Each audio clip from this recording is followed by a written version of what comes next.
Hey guys, and welcome back to Action on Gamers. Today I'm here with Senkai to talk to you guys about Retrospelsmässan.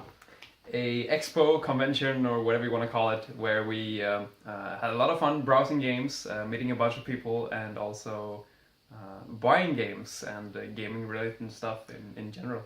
Buying game is the most fun. Alright, so I guess we should take it from the start because I feel like we should tell you this year's story about what happened and how we came there and how freaking cold it was in the morning when we arrived at the spot. So I guess I'll start by saying this, that we were lucky enough to get there to queue in the line, being the first people to go in, because it was really cold that morning. And personally, I mean, we didn't really dress up too well. No. So, I mean, all the time while we were standing, we got there really early though, so I guess we had to wait anyway, but it was really cold and we just wanted to get in.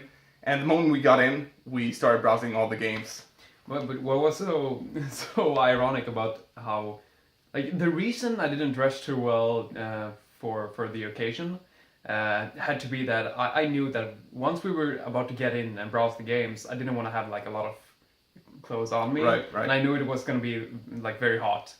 However, this place was like there were no proper doors. It was kind of like a open place. Yeah. So we waited for 3 hours and then we finally got in. It was still pretty cold. Right. The wind was just flying everywhere. Yes. What made it worse was actually that we were really close to the harbor. So yeah, it was even colder than it didn't was. take that into account because this expo we've been going to many years. However, this time they changed the location. So yeah. Yeah, that was a good thing though, because it was way closer to us than usual. So when we got up in the morning, we didn't have to travel too much. Also, it was a very nice place. I felt it was bigger, so it was possible to have more like people there, and also more resellers. So. Right. I feel that. I mean, I never was at this convention before, so I don't know what kind of locales they used other than this one, but. It was okay. Yeah, I mean, this one, I saw it from outside, the other locales, and they seemed a bit smaller. Yeah. Maybe I was wrong, but maybe they're the same size, but you didn't notice when you were inside, because I feel like it was really big. Yeah. And that's why you could feel the wind so great too, because it was so open. Yeah, I guess. Right. But I feel like maybe this is enough about the weather, because you I guys probably suppose. want to hear about the games. For us, it was 3 hours, so that's why we keep talking about it. Right, because it was a big thing for it had a big us, impact on us. For when we were you, there. I'm sure you're interested in the games, so let's get to it. Right. So, as I said, the moment we stopped queuing, we ran into the building where, first off, we saw some celebrities, or, well, YouTube celebrities from Sweden, like Gaming Diana, which was pretty cool, because I've seen them in person before, but not at these kind of conventions, which was really cool, because you saw all the kind of people that came there and shook their hands and such, and that was pretty fun. It's their show is one of those where they meet a lot of people, so we didn't just get to see them, but we also saw like all of their friends as well. So it's just nice to recognize faces, although you haven't like met the people before. So, right. That's interesting. But yeah, for me, I guess I'll just take my story first, because what happened was that we got split up so early, me and Senkai. It wasn't intentional. I thought they were right behind me when I was browsing, but when we get to those kind of places, you just get too excited, and then you start browsing everything. And there's so many tables, you just have to go everywhere. See, if I'm looking for a Wii game, for example, because that's the first thing I knew that I was going to buy. I don't want to stand around looking at all of these NES games. Right. So that's why I And they were so plentiful. Yeah, so like I would run to the left where you would go. Yeah, to else. the right. Exactly. It's pretty interesting though, and I feel like, just to shove this comment in, you're a bit lucky because you're not looking for the retro stuff. Yes. I have that kind of quirk too, but you were not looking for retro stuff. No. So whereas the places that's resold retro stuff had a lot of people around them, you were actually at some place really quiet, just digging into like a lot of games that you really wanted. That's the thing. I'm a fan of retro games, but I collect things that are retro to me, like things that I grew up with, Makes sense. which are like a bit newer stuff. Even though they're not new, this place had PS4 games and stuff as well. So the previous gen, like Wii and DS, had some like great prices. So that's combined with that. I'm very interested in imports. So it's not just that everybody's browsing the real retro stuff, but I'm also browsing the wrong regions. So so I'm really lucky there. You picked up one of those games that was really interesting. The little trade story you made. Yes. I'll leave it to you because I don't want to spoil it. That will be one of the first thing we mentioned. So right. So what was your first pickup? My first pickup. That's a hard one because I don't really remember. Wait, what did I pick up first? I think the thing was I went around a lot to search for Japanese games since I exclusively play Japanese games. So it was really hard to find because most of the time they were tucked in below the tables. So you had to like start shoving around there and see if you could find anything. The sellers probably thought that they were gonna sell the interesting stuff first, and then restock with the imports. Yeah, and that it actually happened in the end because I saw games that I didn't see in the beginning on tables I went past. So I do remember now which game I picked up first. I could just pick it up here. So I was looking around and I saw a lot of interesting Japanese games, but unfortunately it was for game systems like the N64 and the Super Nintendo. So for me, I mean, I like Mega Man Legends on the Nintendo 64. I do think it's a nice thing to own, but I won't really have use for it. Plus, I own it on the PS1, so I didn't pick that up. But then I actually found something that would make sense for me to pick up.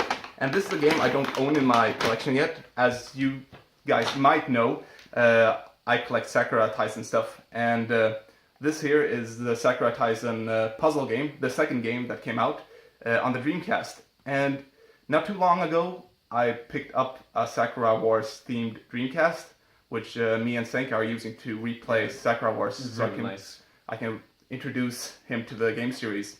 And I never picked up this game for some reason, but now I found it on the convention.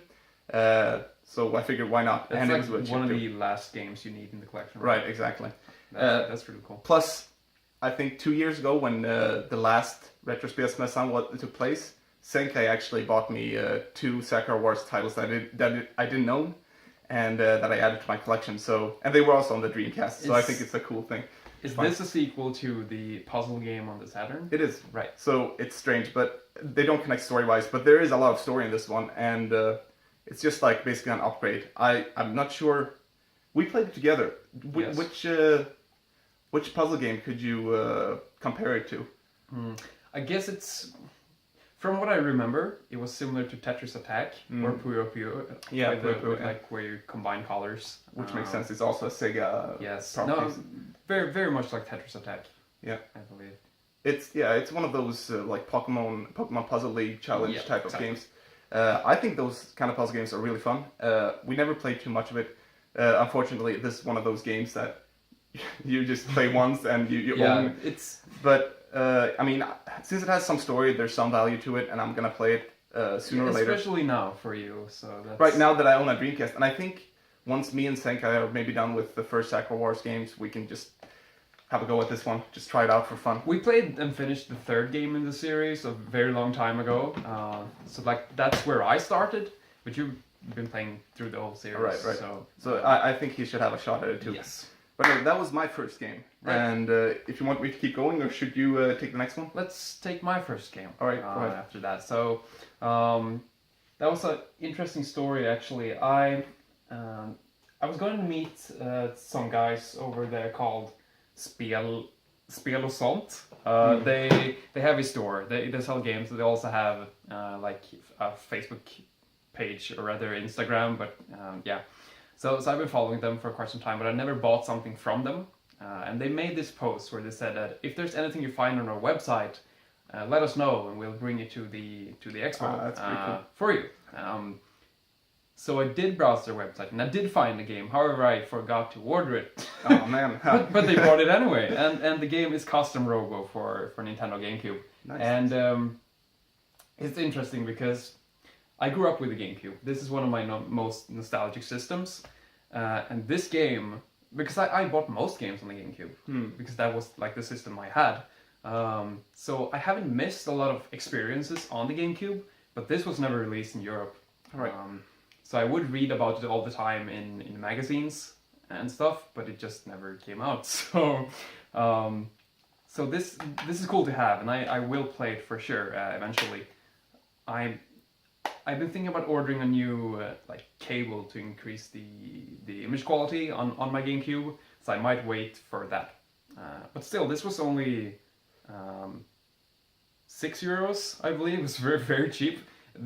Again, because it's out of region. Right. So, but it was like in a nice shape and everything. And also one of my friends, Benjamin, I met him right after I bought this and showed him. And then he told me that it was actually his copy that he had traded in at that particular store. So, cool story. It's actually cool because you can see the crack on the display case. I mean, that's a sign that it's his, right? Oh yeah. Because if you look at it, there's a lot of those things here, and like this is also brand new. He said because his father bought this when he was in America, because he knew this was one of the games he needed in his collection. However, I guess they had some like miscommunication, and they already had the game. So yeah, this is probably never played even. Yeah, I mean, no, it just means that you got it now. So thank his dad for that. Yes. Thank you very much. But I mean, I think it's interesting thing you said about the region differences and how much cheaper games go by here. Because but it's rare that it happens. I think because you were looking for Symphony of the Night. Yes. The Japanese copy, and you've been talking about it on the channel as well. And when we were browsing Tradera, which is like a Swedish eBay, we actually found it for really cheap, and usually goes for like 500, 600 crowns, which is... It's one of those more expensive games. Back in the day, if you remember my old pickup videos, I bought so many cheap games because they were cheap. That was kind of my thing. Now I've been trying to find those more rare games that I really want, and I don't mind spending a lot of money on a certain game which I really would like to own. So I went to this expo trying to find Dracula X, whatever it's called. Yeah, sure. Nocturne in the Moonlight. And we did and didn't. We met somebody who said he had it in the morning, but then sold it to somebody else. We did find a copy too that didn't have a manual, and that was way more expensive than the thing we found at the auction site I was talking about earlier, because that was a really good deal. It really we got it for really like amazing. We got it for 300 crowns, just about. Oh well, yeah.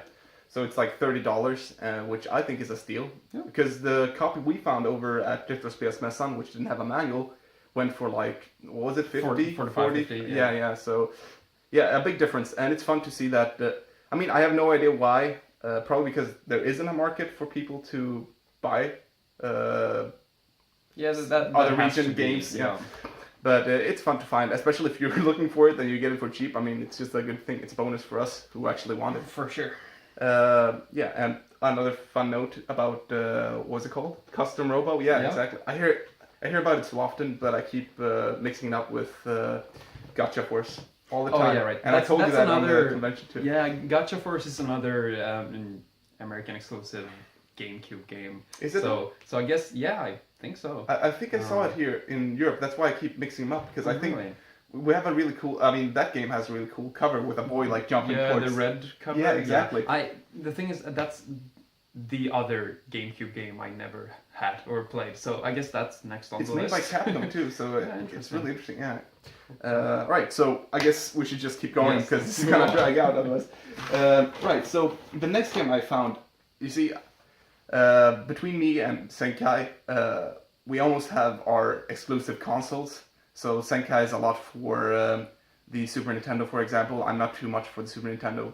I have a few memories with that. But I'm starting to get into Saturn much more than he does. Yes. So I have a lot of knowledge about Saturn games and a lot of knowledge about exclusive to Japan that he doesn't know about. So I feel like it's fun to introduce him to it. Yeah, sure. It's awesome where we have our like own favorites, so we can share with each other. It's nice. Right, exactly. But why I mention this is because I went to the stalls that had a lot of Saturn copies or Saturn games, and I found a few rare items, but for a really good price too. So I picked them up almost immediately. So the thing was, at one stall I found. Okay, I'll take this one first because it's not really rare. But I took Sonic Jam. Sonic Jam I chose specifically because Sonic Mania is coming out, and I felt like I should play through the retro Sonic games before jumping into Sonic Mania. I've played them before, and I beat all the Sonic games, but I feel like I should have a fresh memory jumping into Mania to sort of compare the physics and the feeling, and if they capture this whole Sonic essence that they keep talking about. Plus, the Sonic Mania creators have always been talking about how Sonic Mania is supposed to be this Sonic Saturn game that we never got, right? That's the thing we all been wanting. Right. Ever. Yeah, because people always thought we never got a proper Sonic game for the Saturn. This is the closest thing we got to a proper Sonic game because it had like this short hub world where you control Sonic in 3D. I guess Sonic R is also true. Sonic game, but this is probably the closest thing we got to a real Sonic release on the Saturn. So I picked this up. I feel like Sonic Jam and Sonic Mania, the names go together pretty well. They do. So and like the art style and everything looks very similar as well. I mean, the Mania has to be inspired by this. Yeah, quite a lot. It's this and Sonic CD, I'm sure. Yeah. So this is the first thing I picked up. I know it's not too particularly interesting, but I feel like just for the sake of Sonic Mania, it was worth picking up. We love Sonic. Yeah, and I mean, there's one more reason, because I got a package deal. That's why I picked this up. Normally, they would sell this for like 300 crowns, which is $30 or so. But I got it for $10, 100 crowns. Nice.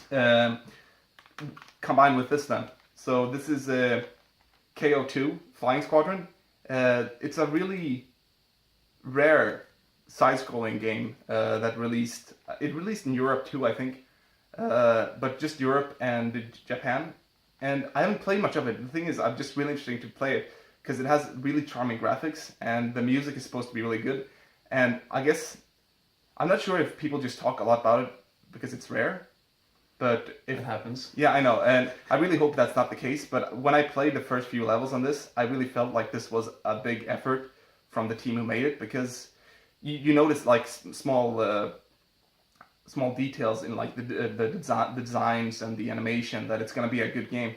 And Senkai was there when I played the first few levels. Yeah. Unfortunately, I played this exactly when we came home from I fell asleep pretty fast. However, I could already tell, looking at this game, that if you played a 2D game on Saturn, you know that those are like the real 32-bit sprite games, which we all want going from the Super Nintendo. I know the 3D gaming was really hype, and everybody wanted like Super Mario 64 and everything, but this is so beautiful because it really looks like a Super Nintendo game, but with it's much higher resolution. Absolutely.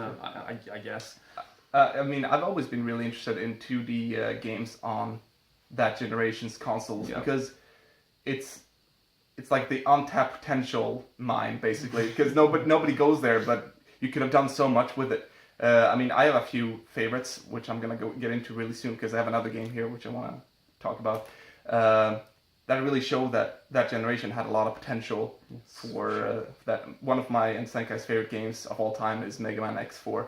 And I mean, that alone should tell you that there's a lot of potential there.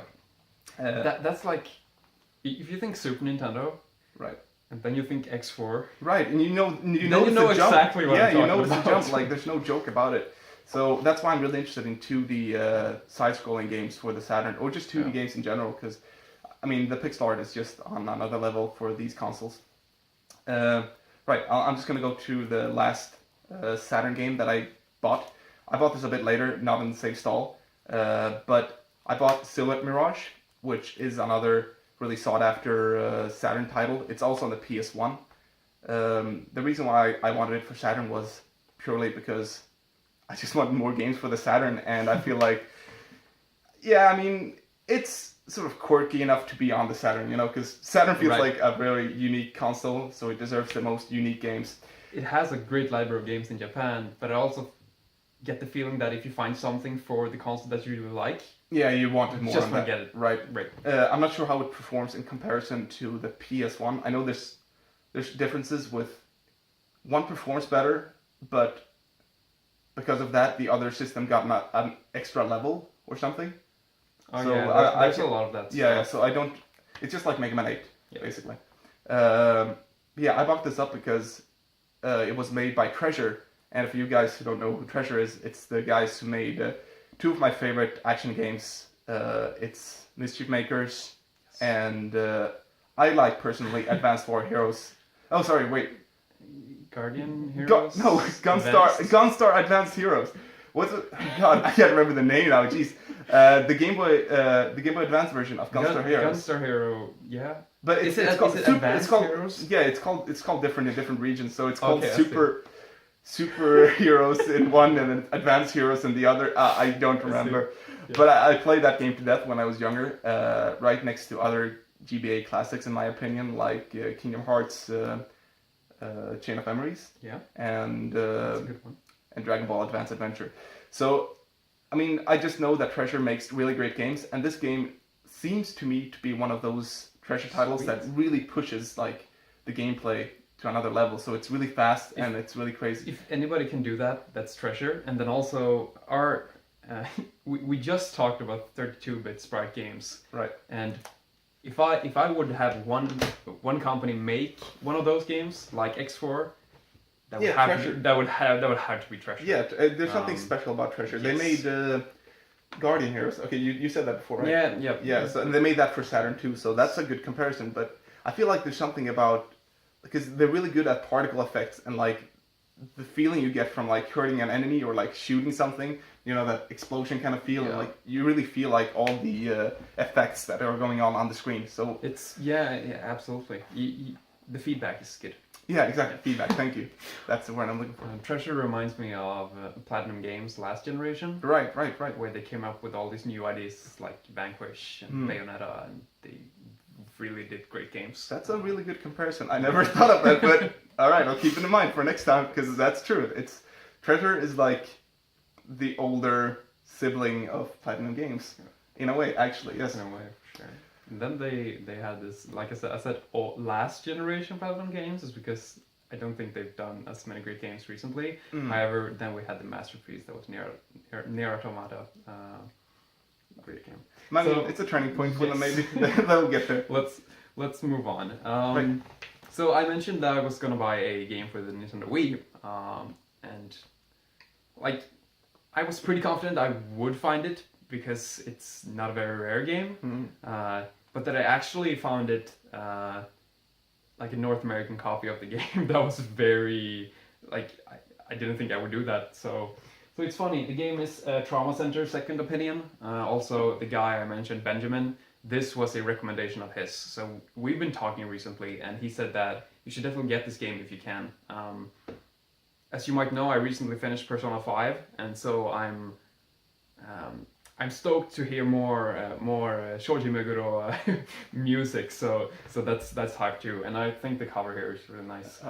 But I did buy this for €5 PAL, and then I found this copy, and I asked the seller that wouldn't it make more sense for him at this expo to sell a European copy of the game. So and he agreed. So we just traded like the games. Yeah, that was a weird story. So that was a great one for me, and because I really don't mind this. I just think that the spines looks very good, and also I can play any region of most consoles. Right. Anyways. But is there a difference between the European and the American ones?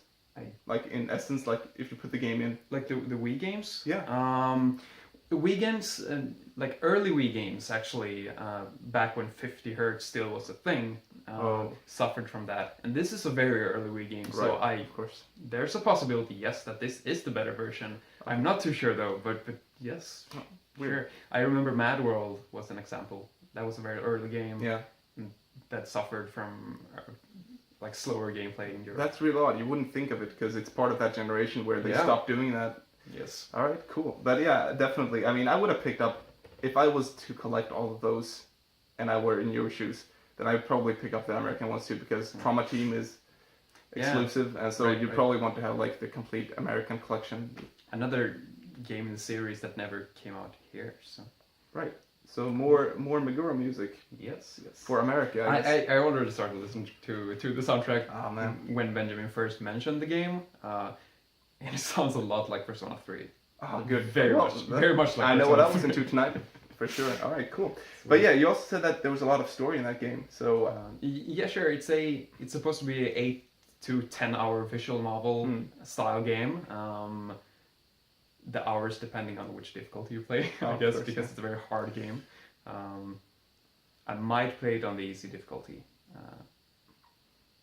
because I'm more for the story and the soundtrack overall than getting stuck at the certain song in the game and hearing that for like just 1,000 times. So yeah, but I mean, I agree. I'd actually want to check that out if I can, but we'll probably just look at your game together sometime. Sure.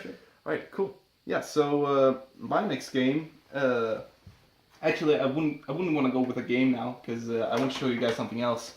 Since I was talking about the Saturn earlier, there's one game that I've been wanting to play forever on the Saturn, and that's Burning Rangers, which is like a Sega IP.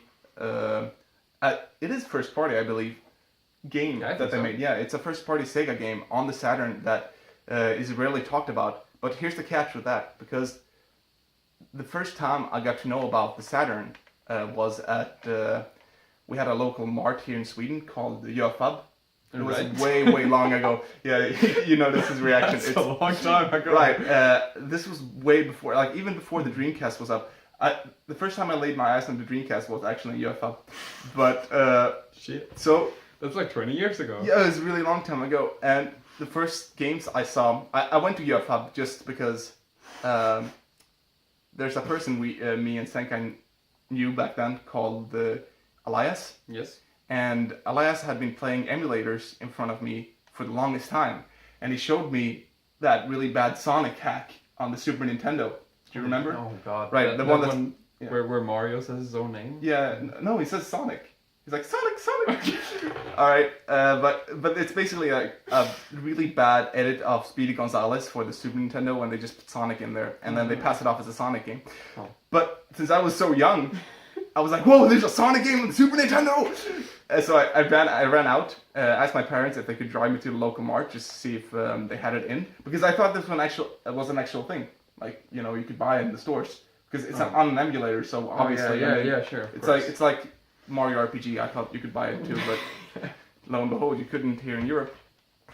So I went there, and I saw the Sega Saturn shelf, and one of the first games I saw was Burning Rangers and Sonic R and Sonic Jam.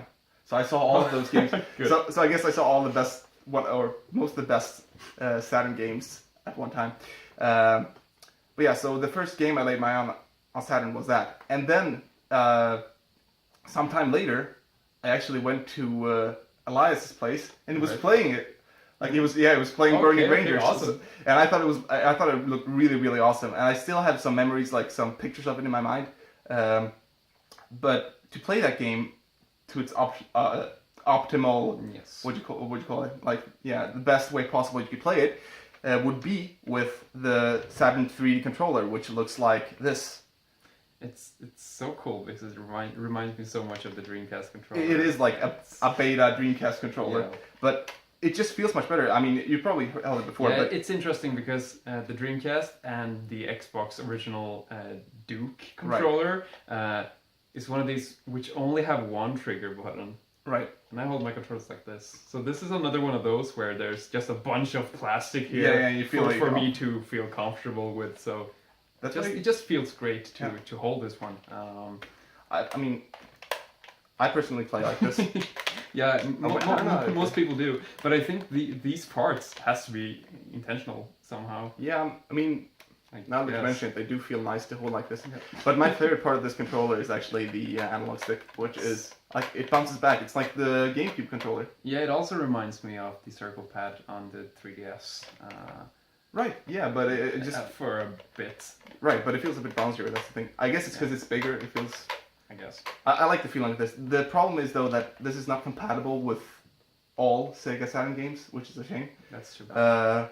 I mean, even though you could play the games like this, you know, with the But normal. it's still not possible? Yeah, you can.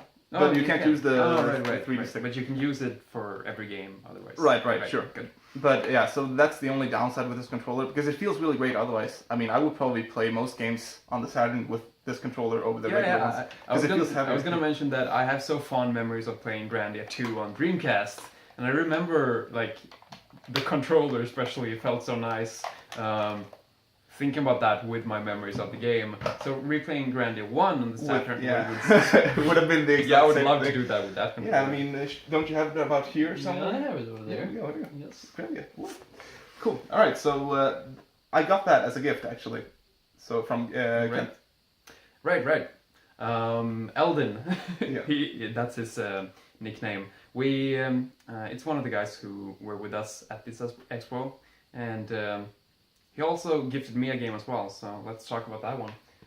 It's a game that it's one of his favorite games, and I never had a Mega Drive growing up, but I recently got one last year. So. Speaking of treasure, I did finish the game called Alien Soldier, and it's now one of my favorite games on the Mega Drive. But then I moved on to the RPGs. I heard Phantasy Stars 4 is supposed to be really good, so I'm excited to play that one sometime. But first, I had to play Shining Force 2. So I've been doing that on my EverDrive, and now he actually found a Japanese copy of the game. Unlike our version of the game. The artwork here actually matches what I've been playing, and like my experience with the game. This comes much closer to what I think of the game. Absolutely.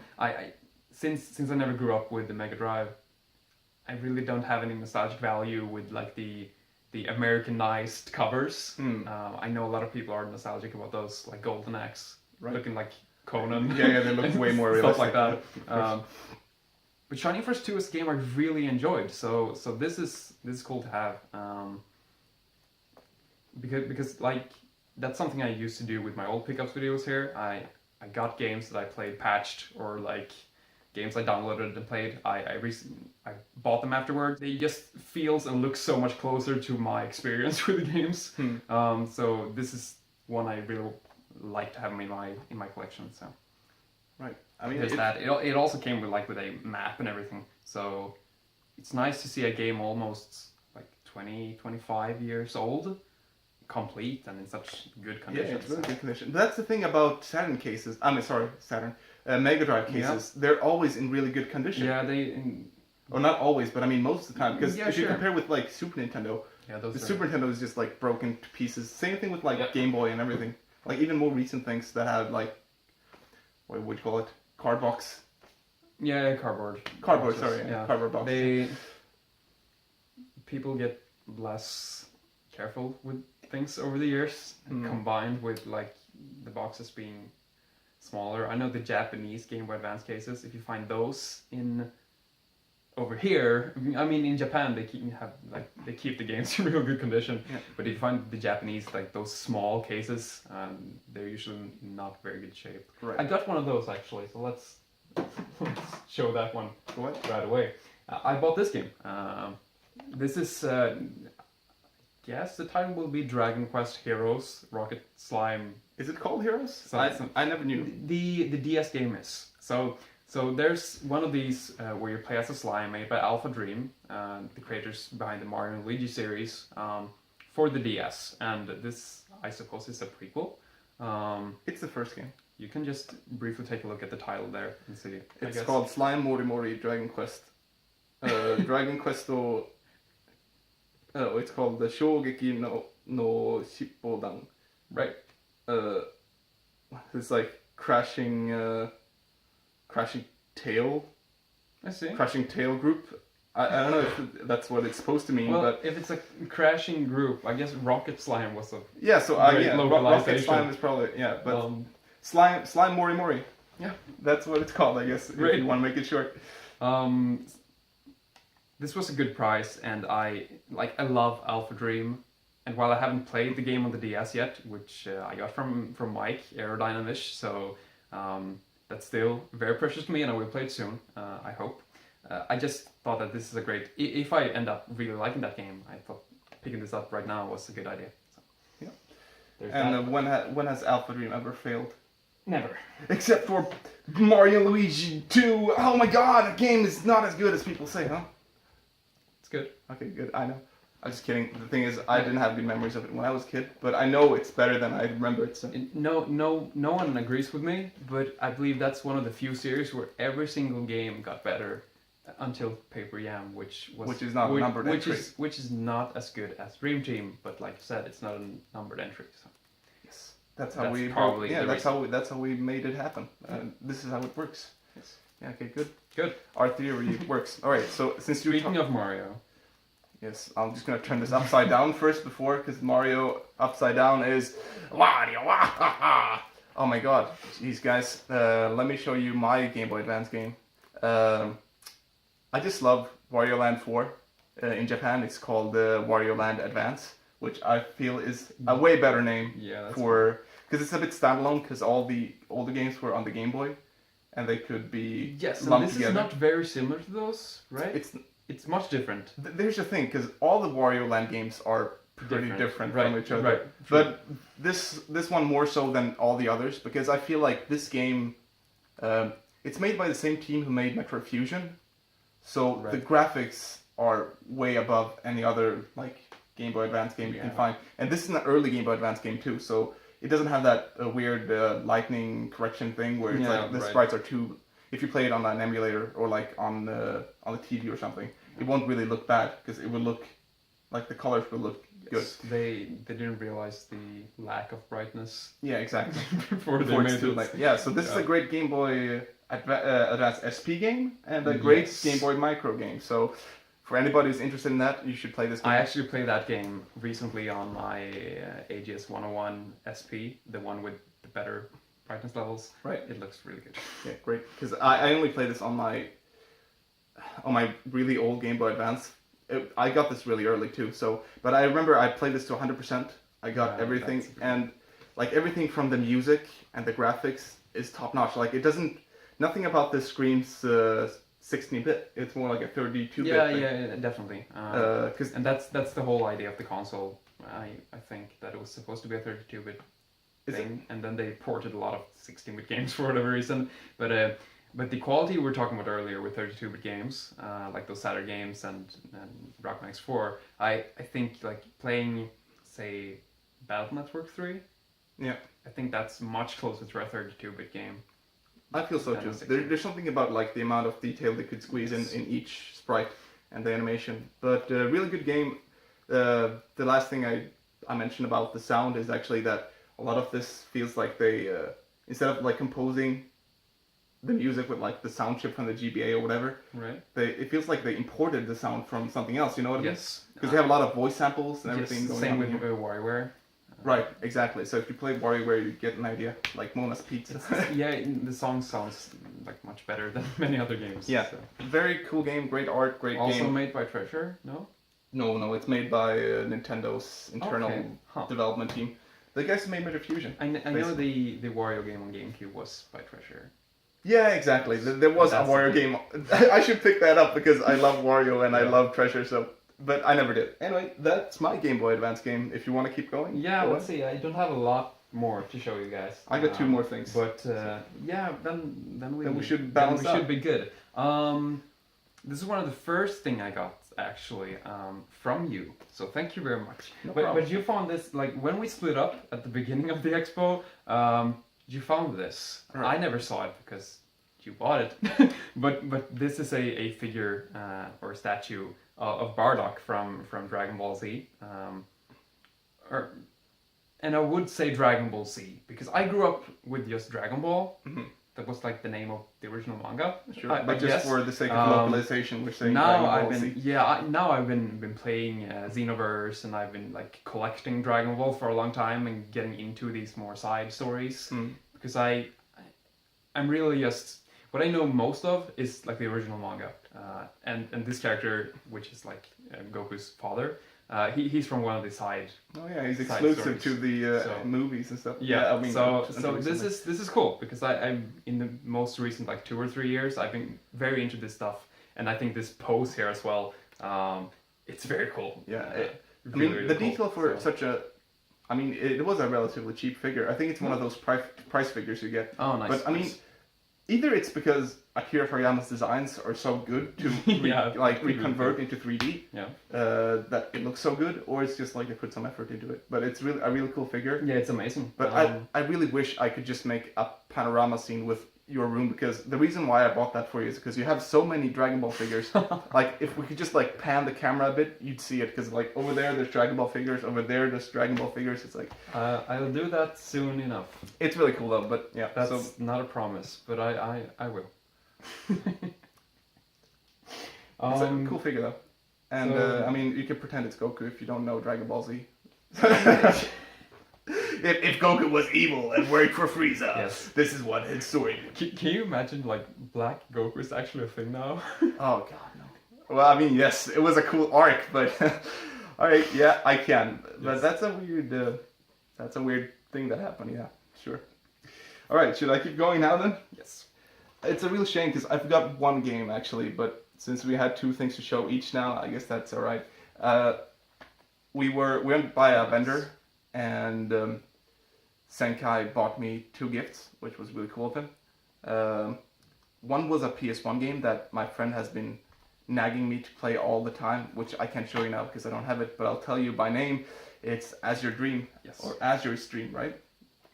Azure Dream. Azure Dream, yeah. Senkai played that too when he was younger. It's a very cool game. Yeah, but he played when he was too young to understand what was going on in the story, right? Yeah. So what he got out of it was the game has a great soundtrack, great art, and fun to play. It looks like Harvest Moon and Trails in the Sky because it has like these 3D sprites. Yeah, pre-rendered 3D sprites. Yes, and then also it's a combination of a roguelike and a monster collecting game. So just so cool because in roguelikes it's usually just you and your equipment. You're right. But here you actually collect monsters too. Yeah, so it gives an extra perk. I mean, it sounds fun when you say it. It's a cool game. Because, all the roguelikes I've been playing, I know people like roguelikes, but for the love of me, like, I can't really get into it. Like, it's so weird because I played Pokemon X vs. Sky. It didn't go, work. I mean, it's just... I have a hard time getting into those as well. I think Persona Q. Let's talk about that some other time. I love that game.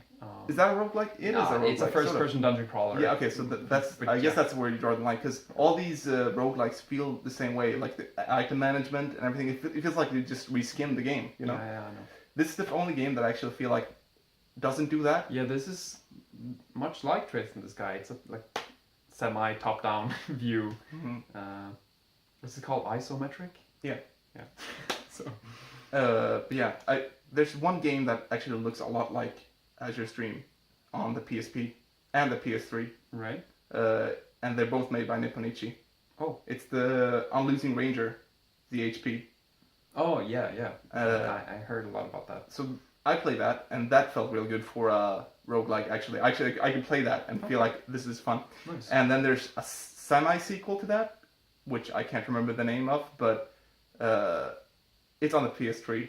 Just search SHP sequel PS3. I'm sure you'll find it somewhere. Right. I can't remember the name, sorry. It's just... And I think that even got a sequel, so there's 3 kind of those games out there. Yeah, so that was that game, but I don't have it with me, but I'm gonna play it. So, yeah. Yep. The other game that Senkai got me was Radiata Stories. I gotta look at the title because I keep mixing it up with Radiant Historia. You're not the only one. I never did, but I know so many people. But it's not fair because they had similar art design and everything. The font is pretty similar, right? Yeah, and I mean it can't be made by the same people because it's Square Enix here and that's Atlas. Yeah. But it has the same art design. And who made the music for this game? I don't know. I swear if it's Yoko, I cannot if remember. it's the same composer as Yeah. Radiant Historia, then then you Yeah. can't blame me for mixing it up. I mean, or you can't blame anyone for mixing it The up. thing is, this is a game that I burned a copy of this game back in the day, and I played it, and like the gameplay is so colorful Yeah. and childish in a way. Right. With like there's a piggy character, I believe, very early in the game, and it doesn't resemble the artwork here at all in the beginning, like the early stage of the game. No. And also even more so does not resemble Radiant Historia at all. Yeah. So that's why I never had an issue. But I know the American cover is also like this dreamy. Kind of It's style. like fuzzy. Yeah. Yeah. It's the canvas thing that you mentioned is actually true, because that's what I feel like when I see Radiant Historia Yes. as well.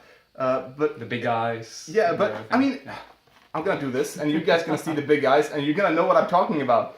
The thing is, I know this game is a lot more jokey, and it's fun, like it's colorful and at everything. least in the beginning. But then there was this flash forward thingy, And everybody's dead. and it was a bit more dark. Really? Like that's how the game started, and then you went back to like the funny stuff. What? I just hear it's all quirky and stuff. So yeah. Okay, because I There's want to that. say that there's a huge contrast. I played Radiant Historia, Yeah. and that game is so dull. Like nobody laughs in that game, and I'm like, come on, you guys crack a joke. I mean, you're alive at least. I know there's supposed to be a war drama, but Yeah. come on, you mean you're at least human. So that was your big, it was released like Radiant Historia yeah. next to many of those like hyperdimension games and stuff. So I think they were really trying to make it as serious as Yeah. they could. So just to beat out. It the really competition. stuck out back then. It does. I mean, I haven't played a single game that has been so serious with its delivery ever. Like that's the only game that I know, and you're gonna see it because it's gonna get a 3DS remake, and a lot of people are gonna play it. A weird thing about that though is that they have a more anime-esque art design now. That's the thing. That doesn't match. Doesn't yeah. look as serious. I mean, whatever. If the script is as serious, you guys are gonna notice it. And I don't know about you guys, but I just couldn't get into that kind of stuff. I played it for a long time too. I played like 20 hours or so. I got really far. It was a long time ago, but I played it. Right. You want to go with your last game, and I'll do mine. Yes, this was in that deal. Buying those two games for you actually got me this because we got a buy three, get the last one Man, for we're free. so good at matching deal. our stories here. Yes, we really are. The game is Res, and this is a game I've been wanting to buy this on Xbox 360 on Live Arcade, but then I felt like I wanted a physical copy, and then there's like you can import a Xbox Live Arcade like bundle from Japan with a lot of those download games. I guess you also on that disc get like the Street Fighter HD and stuff like that. All right.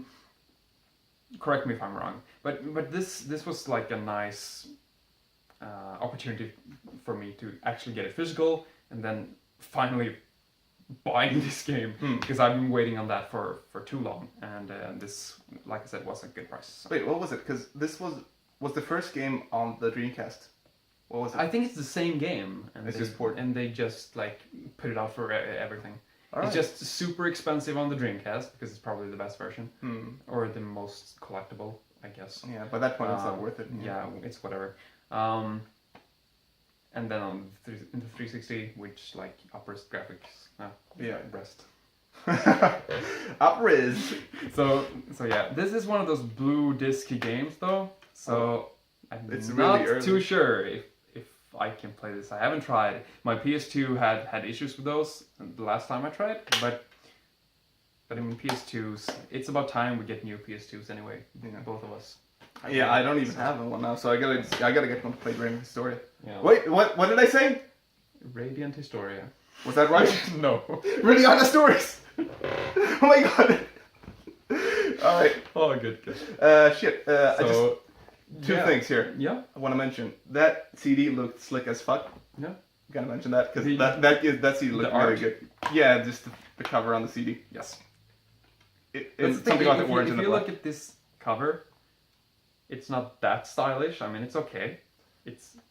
But the manual, I think this this is really something else. Well, look, it's even shiny. Yeah, it's foiled too. Yeah, This looks really good, and the disc matches the manual much more than the cover art, I suppose. Well, yeah, that's looks- way better. It's cool. I mean, I'm not sure how good my camera is at focusing on things, but yeah. can you guys see? Yeah. Nah, I'm just kidding. Oh, and it's made by Sega. So, Sega! Yeah. Oh my god, yeah, that's good. See, It's we actually have a Sega marathon here. I'm sorry. Do you remember back when you would read Sega or Square Enix And you get really on a pumped. game and it has like nothing to do with the game? Like Square Enix on Persona 4 Yeah, right. or Square Enix on Nier. I can imagine that a lot of those things trick people. Yeah. Because, yeah, well, I mean, you take the brand like as a mark of like quality, right? Yeah. So it's like that Mario head you got in the Super Nintendo cases, where it's like mark of quality, Super Mario, and you know. Yeah, exactly. So yeah, I don't know. I feel like yeah, you get tricked by that, but now that I see the logo here, I get excited to play this game. Yeah, it's like an example would be if you take a bad game and then put a good label on it. If Shyness, the Lightning Kingdom, which I'm playing right now, if it said Capcom or Sega, You would be then I would buy it like even faster than I did. I even pre-ordered it and stuff. I mean, that game but I looks like mean, one too. yeah, it's a very cool game. Mm. I'll talk about it very soon. But I guess that's one of the games that could fool a lot of people, Right. with that kind of. Yeah, thing. but I mean that's the thing that happened to me in Nier. Yeah. I think because I feel like I mean I was always interested in Nier, but That game did not have the like Square Enix quality, no, No. not the polish. But I loved the game anyway because Yes, it was. it's a very good one. It's unique, all right. Except now that there's another Nier. Now it's not. Automata unique. is probably better, but I think I personally preferred the original Nier more. So. Music was probably I don't know what. I'll just play through Nier Automata first and then tell you. We're good at like bouncing things back and forth. All right. Speaking of treasure and yada yada. All right, sure. Go. This has nothing to do with our pickups, Mhm. but Nier Automata is a very good action game, and this is probably one of the best action games. Oh my god, we just went into that one. Ninja Gaiden Sigma Plus for the Vita. I probably have Ninja Gaiden on every single platform possible now with this one, but I keep buying it and I keep playing it and I never get like hooked on it. So this would probably be my last chance. Right. But the Sigma version, like the one I play the most is Black on Xbox. But Sigma has more stuff, and I don't know. I just love my Vita, so. It's worth a shot on the Vita. Yes. At least if you played so many versions and conversions and D-versions and sub-versions. And, You and might as well also go- I got Sigma Plus 2 in a bundle years ago, so I've had that for a long time. On so, the Vita too. Yes, Alright, so cool. to have them So- both is like I mean, good, I guess. it completes the collection as well. So, except if the third one was No, released. but I have No, that on that's Wii not- U, and the Wii U and the Vita, like they're they're families, equally so. shabby. Yeah. No, just kidding. I love both. So wait, damn it! I want to say something really interesting about that game though. I'm sorry, Res. No, Sigma, but Rest 2. But now I can't remember any of it. So I guess I could just mention that I played through that version of the game Yep. myself. When I bought the Vita, I think it Nice. was like the second game I bought after that Army of the Dead Oh right. game I that never wasn't played that. really interesting at all. It was like an iPhone game on the Vita. Corpses of Yeah, Hell or Army of something. Corpses of Hell. What was it? I- Army of Hell. I Yeah, don't know. it wasn't worth mentioning though. It was made by the guys who made Pikmin. But so the second game I got for the Vita was Ninja Gaiden Sigma because I wanted a substantial game. But even then, like when that was the only game I owned for the Vita that was interesting, I only got to the part where like you're traveling down like some underground cavern, and then there's a huge dinosaur or whatever just jumping up at you, and that was a boss fight. Do you remember? No. Okay, I've good. not gotten that far. Okay, yeah. So, but I mean, the whole game until that point though, I feel like it was really good because like you traveled through so many places and the animations were so cool. It did feel a bit like an Xbox game, Yeah. like the graphics. Yes. Like I feel like the Vita could have even pushed it a bit further. But I think it was cool because you were in an airplane, you were in like Yeah, this right. Japanese. I remember that level. Yeah, the Japanese temple. That was cool when you were suddenly on an airplane and like it kept playing the same, but the environments were so different. Yeah, It was- that's it a was cool still the thing. same It felt great really hack and natural. slash. Yeah. Yeah. It feels like It felt like you know those adventure games where you travel around a lot, like Sonic Adventure, where you Yes. travel around a stage just because it's a hub world basically. Yeah, exactly. And it you feels- can go back. Yeah, And- that's the thing with this game because you can actually do that, Right. and every time you went through the same places, you'd meet the exact same enemies though, which Yeah. was a bit difficult and the annoying. fucking But camera. the camera Oh, wasn't too Jesus. nice, but it was a good game. I just want to reiterate that I had that as my only Vita game for a while, and I didn't finish it, so I'm not sure if that speaks for the wow. quality. But I did feel like it was a really good Yikes. game. Yeah. So I'm not sure why I didn't finish it, but I didn't finish the DS game either. The what do you call it, Dragon Sword? Yeah. I heard great things about that one. Yeah, it was really cool. Felt like Devil May Cry. That felt closer to Devil May Cry than that game did. Okay. So yeah, it's a bit more faster and stuff. Yeah, but I guess I should get my last game over with so we Yes. can just quit Go this once and for all. All right, so I'm sorry to end this on a low note. That's a cool one. It's a cool one for me, but I mean, so this is another game that didn't release here in the West. It's a sequel to a really good visual novel over in Japan, which I haven't read yet. I'm actually reading another visual novel by the same author. But anyways, this is a sequel to that author's other game.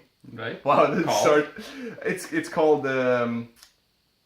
Oh, now look at this, and this is called Eve Zero, but the other game is called Eve Burst Error. All right.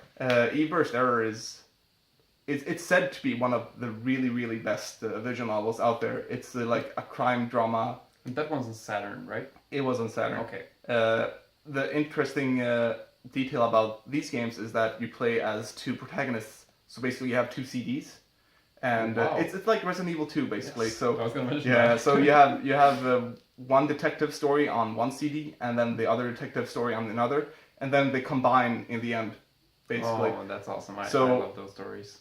So the reason why I picked this one up is we went to the store and in Retrospelsmässan, which we're still at, by the way. Sorry about dragging on about all these games, but we're still at Retrospelsmässan. And I saw this game just lying around between games that, I mean, they weren't in Japanese games. I had to look for them, like I said. And I saw this in like plastic wrap and everything. That's still sealed. I feel like it's amazing. I wonder if this is just like sealed by. No, it looks fine.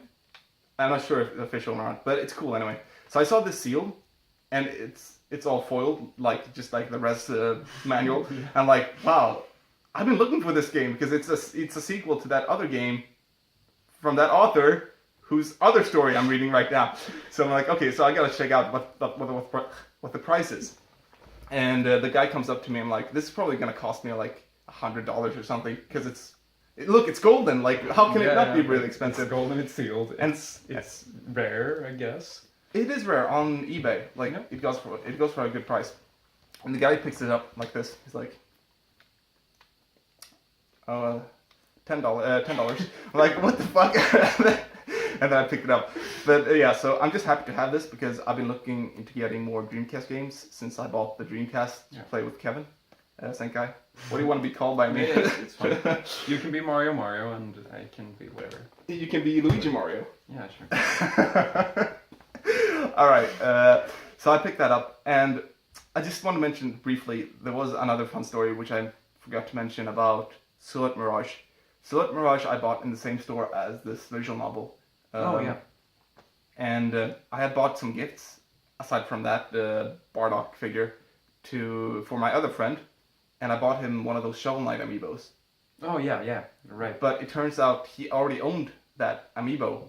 So when I got up to the store, and I talked to the guy behind the counter was actually interested in the amiibo. right, when I picked it up and I talked about how my friend didn't want it, but I didn't talk to the vendor. I talked just to us, like in a group. Yeah. Like, does anybody want this? Because Right. So sorry, there was a weird cut there, but I guess it's time to wrap up. So. yo, we're gonna end this. Just kidding. What the fuck? All right, let's just end this. We have a lot of games to play. Yeah, so. Right, we have a lot of games. No time. So let's just go back to gaming, and we talk to you guys the next time something actually fun happens. Thank you guys for listening in to our cool Retrospelsmässan crazy pickup video.